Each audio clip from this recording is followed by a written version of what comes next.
Et bonjour tout le monde. Alors, je fais une nouvelle vidéo. Il se trouve que j'en ai fait une hier ou avant-hier.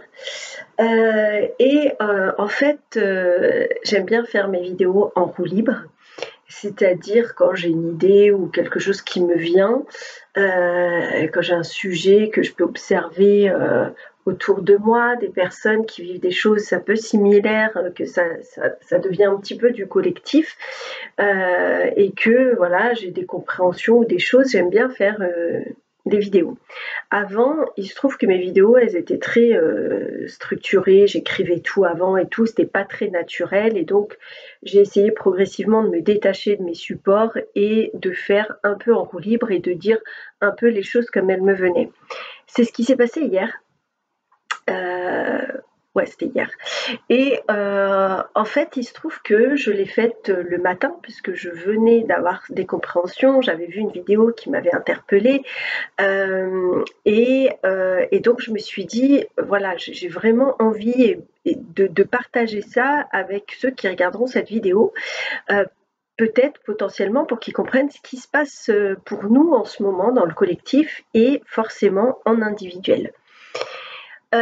Il se trouve que j'ai fait cette vidéo le matin donc, le matin souvent quand ça fait quand c'est le petit matin, on va dire, je parle doucement. Et en fait, là, il y a eu tout un tas de choses qui ont été dites dans cette vidéo qui ont été mal comprises, mal interprétées de par mon positionnement, de par les mots que j'ai utilisés. Et je me suis dit, waouh!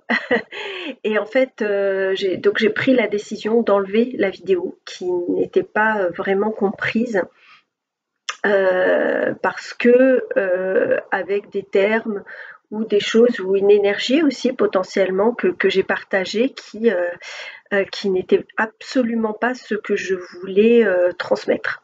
Donc, je refais la vidéo avec une autre énergie à un autre moment de la journée. Alors, mais je vais reprendre quand même l'essentiel de ce que je disais dans ma vidéo. Déjà, on va reprendre sur le fait que j'ai fait cette vidéo hier, à l'heure justement du printemps. Donc il se trouve que justement on est dans cette période de l'équinoxe du printemps, on vient donc de passer une pleine lune en Vierge. En plus j'avais fait une erreur là-dessus, mais c'est pas très grave. Voilà, j'avais fait voilà, donc on vient de passer il y a tout juste une semaine la pleine lune en Vierge avec une éclipse lunaire totale. Il faut savoir aussi qu'on est au mois de mars et que le mois de mars, c'est le mois 3. C'est le mois de, comment on l'appelle, Mars. En fait, Mars, c'est symbolisé en tout cas par la lutte. Quand on fait, alors moi j'ai une formation de morphopsychologue et une personne qui a un visage en Mars, justement, c'est des traits du visage qui sont particuliers avec des pommettes très saillantes, etc. Ce sont des gens qui vont dans la bagarre, qui vont dans la lutte, qui vont de l'avant, etc. Des guerriers. Donc en fait, ce mois de mars, il représente déjà ça. Ensuite, c'est le mois 3 et le 3, ça représente la communication avec soi, avec les autres. Ensuite, je vais vous parler un petit peu justement du symbolisme des saisons parce que justement, il y a tout un tas de choses qui sont en train de se mettre en place de par toutes ces choses qui se cumulent en fait qu'on peut observer et qui nous chargent par moments justement. Donc je vais vous parler du symbolisme des saisons. Alors je vais commencer par la saison de l'automne. Pourquoi? Parce que en fait je vais reprendre en fait le cheminement qu'on est en train de faire, mais je vais reprendre juste depuis l'année dernière. Puisque j'essaye d'avoir une continuité quand même dans les messages que je vous transmets. Et donc l'année dernière, au mois d'août, le 8-8-8, l'année dernière, donc on a eu le 8 août 2024, en numérologie, ça faisait 8-8-8. C'était le moment où on était dans ce cheminement, dans ce travail sur notre féminin, sur tout ce qui est en lien avec la passivité, l'attente, l'intuition, l'écoute, etc. Donc tout ce qui est en lien avec le yin. Et ensuite, on a commencé à rentrer dans ce cheminement qui nous mène vers l'acquisition du masculin, c'est-à-dire justement tout ce qui est beaucoup plus dans l'action, dans le fait de faire, de réfléchir, dans quelque chose qui va être beaucoup plus mental. Donc en fait, là, on est en train de recréer, pour ceux qui font ce cheminement et qui le comprennent en tout cas, cette reconnexion à notre cœur, puisque le féminin est en lien avec nos émotions et le masculin est en lien avec notre mental. Et le but, c'est de réunir les deux dans notre cœur pour guérir justement notre cœur, pour guérir tout ce qu'on a à guérir, et pouvoir ouvrir notre cœur vers l'unicité. Et donc tout ça, en fait, vous allez voir, il y a vraiment un lien, un cheminement sur lequel je vous accompagne, une pensée que je vous propose, en tout cas qui est la mienne. Et donc je vais commencer par ça, par ce féminin et ces émotions qu'on a été éprouvées ou amenées à maîtriser, apprendre à maîtriser les émotions, c'est-à-dire j'observe que l'émotion elle est là, je l'accueille, mais en fait le but après c'est pas qu'elle reste là pendant 1000 ans non plus, c'est la laisser vivre et ensuite continuer d'avancer avec justement avec un certain calme et une certaine sagesse, d'avoir accueilli cette émotion et de pouvoir justement avancer. Donc du coup, ce que je vous propose maintenant, c'est depuis qu'on est rentré dans cette étape du masculin, c'est apprendre à maîtriser le mental. Et donc là, on est dans une période qui est justement un petit peu plus difficile. Donc j'en reviens au symbolisme des saisons, je vais essayer de pas m'éparpiller. C'est donc en fait l'automne, donc quand on est passé du féminin au travail sur le masculin, c'est le passage vers le silence, c'est le ralentissement, la séparation, la fin, la mort et le début de la solitude. C'est-à-dire qu'après avoir passé un été justement où il y avait beaucoup d'activités, d'humour, la parole, les échanges, c'est un moment où on va nourrir notre âme parce qu'on est passé par l'automne, l'hiver et le printemps. Donc ensuite, là, on sort tout juste de l'hiver. C'est pour ça que j'ai fait la vidéo hier, c'était le printemps, c'était vraiment le hasard. Hein. S'il y a un hasard. Et donc l'hiver, lui, correspond en fait au retrait, à l'immobilité, à la solitude, à la monotonie et en fait au silence. Et en fait, c'est une période justement où pour beaucoup, en fait, on a ressenti ce besoin. Moi, en tout cas, je l'ai observé. J'ai ressenti ce besoin de m'isoler. J'ai vu plein de monde début décembre et après c'est comme si je vais hiberner, j'ai besoin de silence, j'ai besoin de me replier et de me mettre dans ma coquille et de me retrouver avec moi-même. Et en fait le travail il commence là.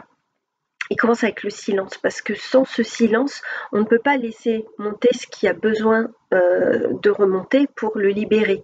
Parce que quand on a toujours quelque chose à regarder, à écouter ou à faire, on est certes dans le yang, mais on ne peut pas libérer les distorsions de ce yang. Donc c'est pour ça que là, on va faire ce cheminement-là. Et donc là, avec le printemps qui débute, c'est justement le printemps, c'est le début de toute chose, c'est le commencement de toute chose. Et ensuite, comme je vous disais, l'été, on fait vivre en fait tout ce qu'on a compris et on va nourrir notre âme en fait. On va la nourrir avec l'humour, l'amour, la beauté, l'observation justement de des merveilleux levers, couchers de soleil, des fleurs, de tout ce qu'on peut observer et qu'on trouve merveilleusement beau. En général, on va en vacances aussi dans des endroits qu'on trouve beaux, qu'on prend plaisir à regarder et là, on est en train de nourrir notre âme. Donc en fait, comme je disais, le mois 3, c'est le mois donc de la communication. Mais là, on va se retrouver après ce silence-là dans une communication interne. Et donc, on va avoir un mental qui va être plutôt très fort, avec beaucoup de réflexion. Et comme je vous ai dit, en fait, donc là, on a eu le 888 l'année dernière et cette année, on a donc jusqu'au 999 justement pour cheminer, pour maîtriser, pour dompter ce yang, ce masculin et finir de se libérer de ces distorsions. Alors, comment on fait? Comment ça se passe tout ça? En fait, je vous en ai déjà un petit peu parlé.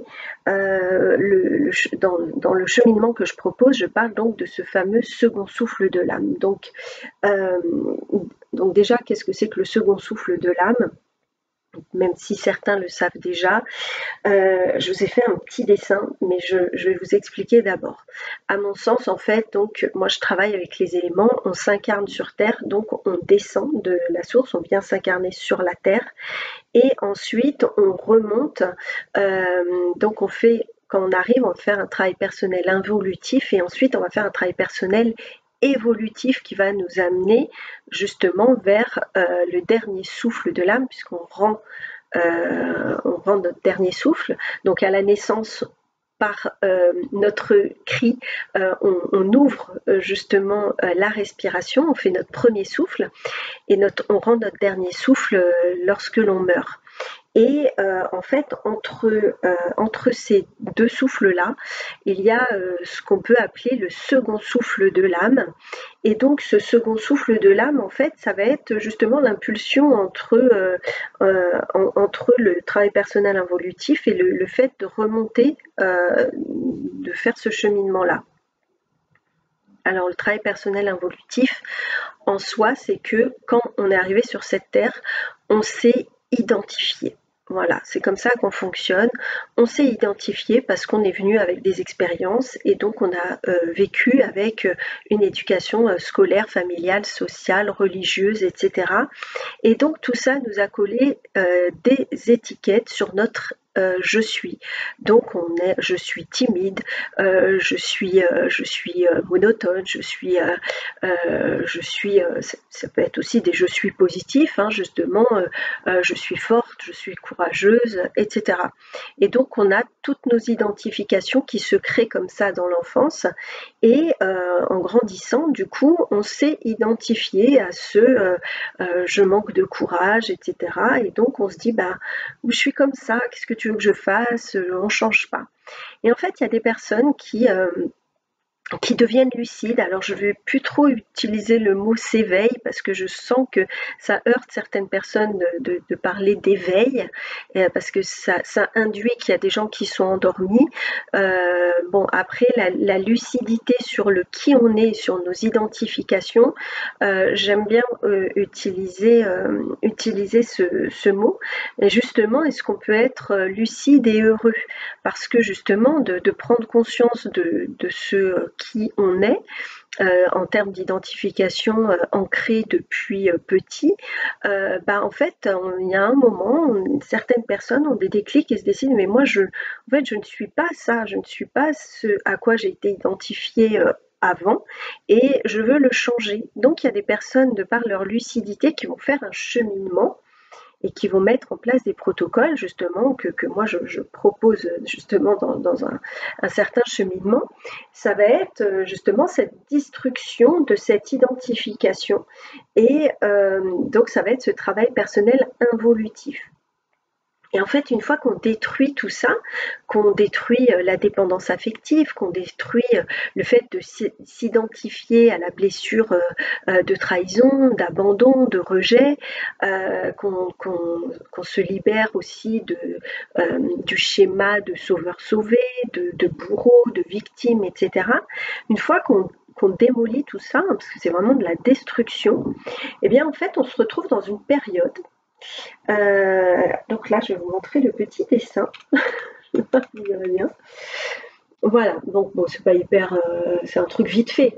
Mais en fait, là, voilà, on descend sur Terre, c'est le premier souffle de l'âme avec nos identifications, à quoi on s'est identifié, et du coup, on arrive à un moment où on démolit tout ça. Et en fait, on se retrouve ici. Donc c'est pour ça que j'ai mis, on est ici, dans ce creux-là. Et en fait, quand on est ici, et ben en fait on est un peu paumé quoi, parce qu'on se dit mais ok, mais si je ne suis plus tout ça, je suis qui, je suis quoi, qu'est-ce que je dois faire de tout ça quoi.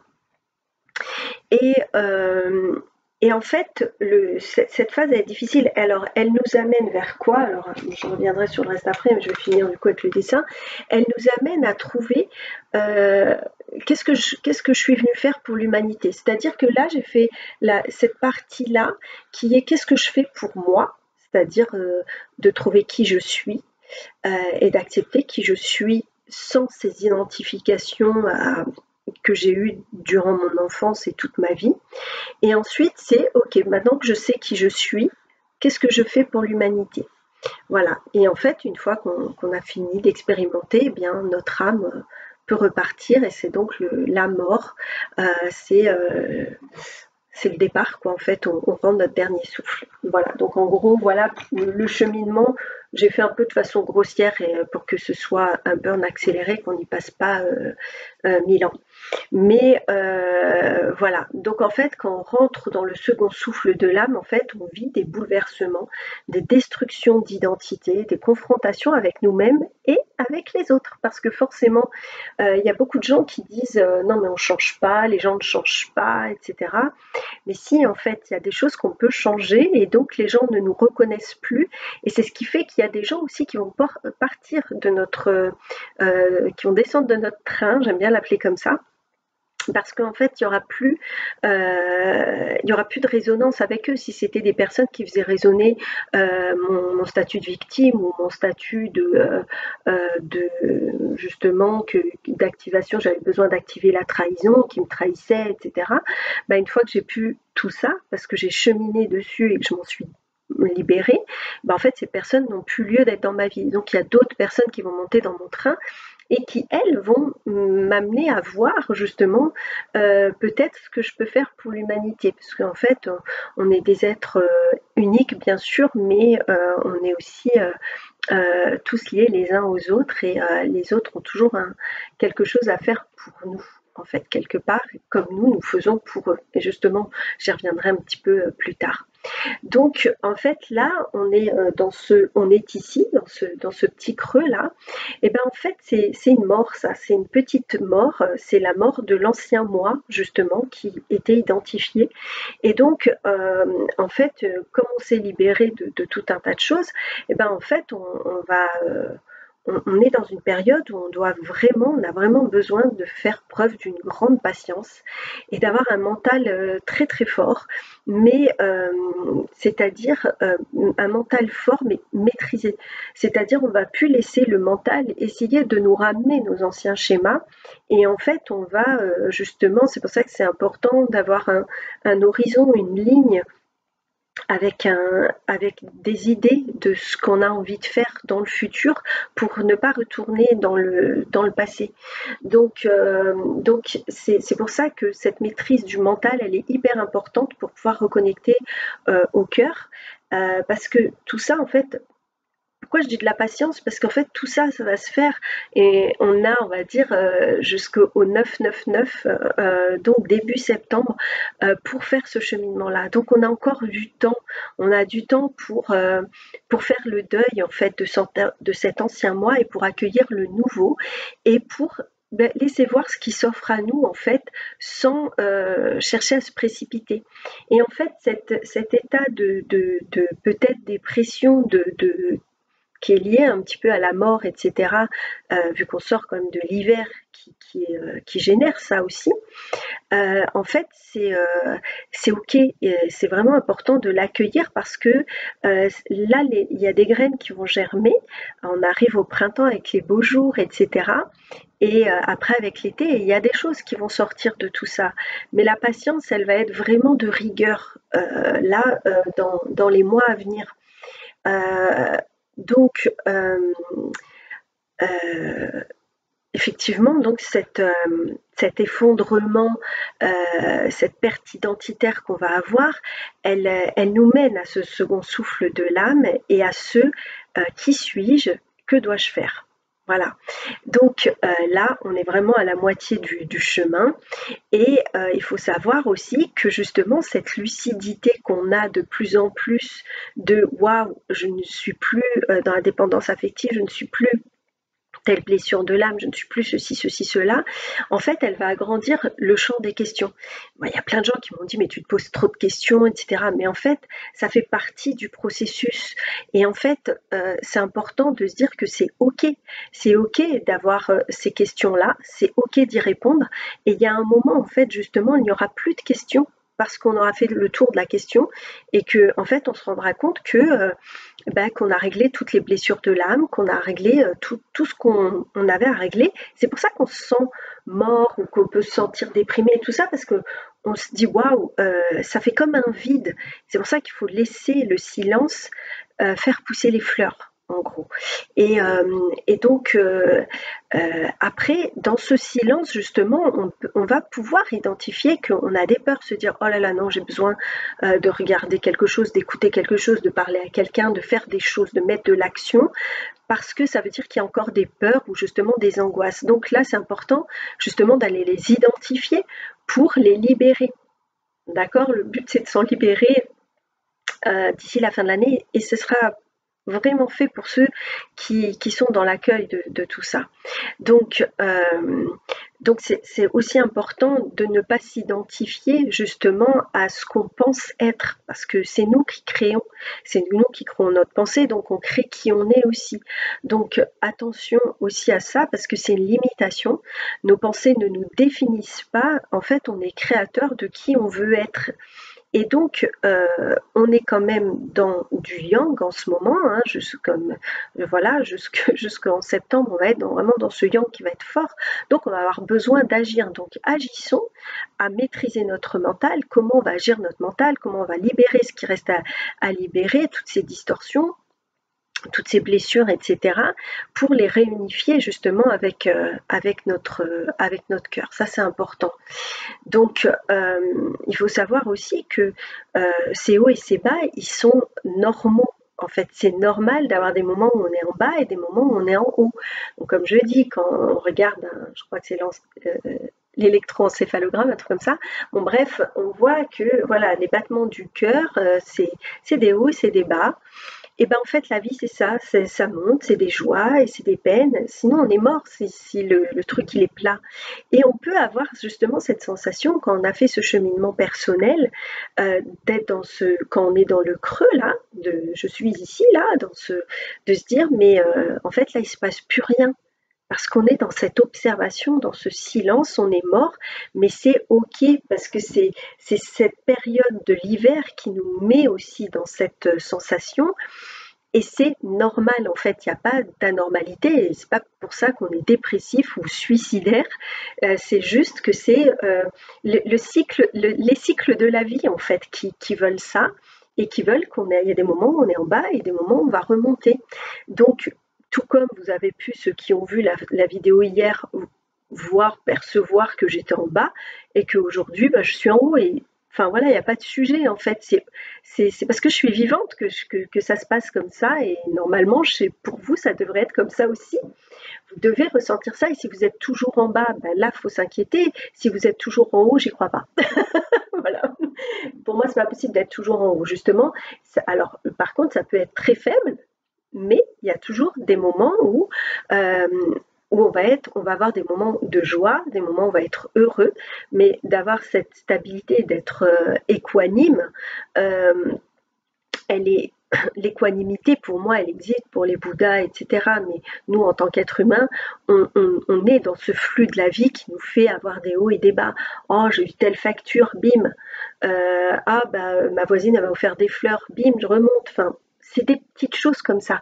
Et en fait, c'est ce qui va être super important, c'est justement d'observer aujourd'hui, si vous êtes dans cette période où vous sentez que vous êtes dans le creux, là, dans cette transition, ça va être d'observer les moments en fait où vous vous sentez utile dans votre quotidien et donc où vous allez être dans votre capacité d'être qui vous êtes en ayant détruit ces identités qu'on vous avait collées et que vous avez acceptées, que vous êtes venu incarner, et donc d'être qui vous allez être vous êtes en train de devenir en fait, en laissant pousser les fleurs. Et j'ai entendu une phrase que j'ai beaucoup aimée, c'est le pauvre n'est pas celui qui a peu, mais c'est celui qui veut toujours plus. C'est-à-dire que en fait, bon, je pense qu'elle parle d'elle-même, mais c'est vrai que quand on se contente de ce qu'on a et qu'on est dans la gratitude de ce qu'on a au quotidien et de cette personne qui nous a fait un sourire et de dire waouh, cette personne je la connais pas, elle m'a fait un sourire, elle m'a dit bonjour, il y a des échanges qui se passent, il y a des événements, des petits cadeaux qu'on peut vous faire, peu importe cette fleur que vous avez vue sur votre chemin, cette capacité d'être et d'observer dans le moment présent. Et donc, celui qui veut toujours plus, c'est celui qui a un manque en lui. C'est pour ça que cette phrase me plaît beaucoup, parce que en fait, quand on veut toujours plus et qu'on dit oui, mais si j'avais ceci, si j'avais cela, c'est qu'il y a un manque à l'intérieur. Bon, après, je parle pas de quelqu'un qui se retrouve à la rue, etc. Je suis pas dans ces extrêmes-là, mais en fait, c'est prendre ses responsabilités, dans son entièreté, c'est-à-dire que si vous allez à un pique-nique, c'est un peu le truc bateau, mais vous organisez un pique-nique et voilà, tout le monde doit venir, tout est acheté, les sandwichs sont faits, etc. Et là, averse, il se met à pleuvoir, etc. Et, et donc, bah là, en fait, comment vous allez réagir? En fait, on prend ses responsabilités. C'est ok, moi je suis pas responsable qu'il pleuve, j'ai tout organisé. Bon, ben, c'est quoi les solutions? Donc là, on met de l'action, c'est-à-dire du yang, mais positif. C'est comment je réagis. Et c'est pas comment je réagis. Enfin voilà, c'est le fait de choisir de réagir positivement en disant bon, comment on peut faire, quelles sont les options, etc. Et pas de dire ah ben voilà, pour une fois que j'organise un truc, et ben voilà, il pleut, ça fonctionne pas. Voilà, on choisit en fait. C'est ça, prendre ses responsabilités, c'est de choisir la réaction qu'on va avoir, donc au niveau yang. Et c'est pareil avec les émotions.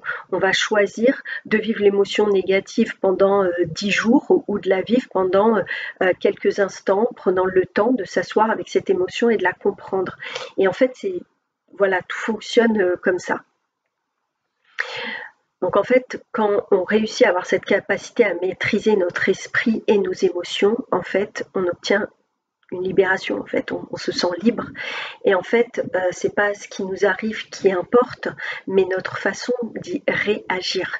Donc, la maîtrise de soi, la résilience et l'acceptation de l'impermanence des choses aussi, ça nous mène et ça nous permet d'accéder à la liberté, encore une fois. Et je pense que cette liberté, elle n'a pas de prix et c'est ce qui nous permet, quand on lâche prise, d'accéder à ce qui je suis et d'observer avec la gratitude, parce que justement là, en cultivant cette gratitude, en fait, on va commencer à nourrir notre âme et on nourrit notre âme aussi en observant la beauté autour de nous, en rigolant, en vibrant l'amour et voilà, en faisant des choses qui nous plaisent, vraiment la prise de conscience de toute la beauté qui nous entoure, de rigoler, d'aimer, voilà, tout ça, d'avoir de la gratitude, ça nourrit notre âme et donc ça nous aide aussi, ça aide énormément même à, garder, à être le plus souvent possible en haut et que les bas restent de moins en moins longtemps. Et d'accéder potentiellement à cette équanimité qui va nous éviter d'avoir des bas trop bas et des hauts trop hauts. Voilà, et Donc ça, c'est un cheminement qui va durer encore du coup plusieurs mois. C'est important d'accueillir ça, d'accueillir que il va y avoir des bouleversements, des choses qui vont être un petit peu des destructions qui vont être difficiles à vivre. Mais après, qu'est-ce que vous choisissez d'en faire et pendant combien de temps, etc. Et en fait, ça va nous amener jusqu'au 1er janvier de 2026, c'est-à-dire le 01-01-01 renouveau. Et là, la fleur aura éclos. Potentiellement, il y aura des fruits et vous saurez quoi en faire. Vous saurez à qui les offrir, c'est-à-dire qu'est-ce que vous allez faire pour l'humanité, à qui vous allez offrir vos fruits. Et voilà, donc je pense que le mot-clé que je peux dire de cette période, ça va être patience, acceptation et continuer à aller vers ce silence, à accueillir ce silence-là. Il y a encore une petite période où on peut y accéder et pour vous libérer des dernières peurs, angoisses ou choses qui traînent. Et puis voilà, pour pouvoir être tranquille. Voilà, donc je pense que là, la vidéo est beaucoup plus fluide. J'espère que je sens que là j'ai vraiment dit ce que je voulais dire. Voilà, donc j'ai structuré un petit peu mieux. Et puis voilà, je laisse une bonne image de moi. Ça me fait rigoler parce que voilà, si vous saviez tous les retours que j'ai eus hier, c'était assez lunaire pour moi. Je me suis dit, mais voilà, donc je tiens à remercier d'ailleurs du fond du cœur ma maman et Laurent, voilà, deux personnes qui sont forcément chères à mon cœur, puisque ma mère, voilà, la base. Parce qu'en fait, justement, hier, elles ont été là quand je leur ai parlé des retours que j'avais sur ces vidéos. Elles ont vraiment été là pour me faire comprendre un petit peu tout un tas de choses et c'est ce qui a pu aussi, je pense, compléter la vidéo que je vous refais aujourd'hui. Voilà, je vous embrasse et je vous souhaite un très beau printemps. Voilà, profitez de ces merveilleux bourgeons qui poussent, de la beauté que nous offre le printemps. C'est vraiment une belle saison. Et puis les jours de pluie qui vont rester et qui vont être qui vont venir avec les giboulées de Mars, etc.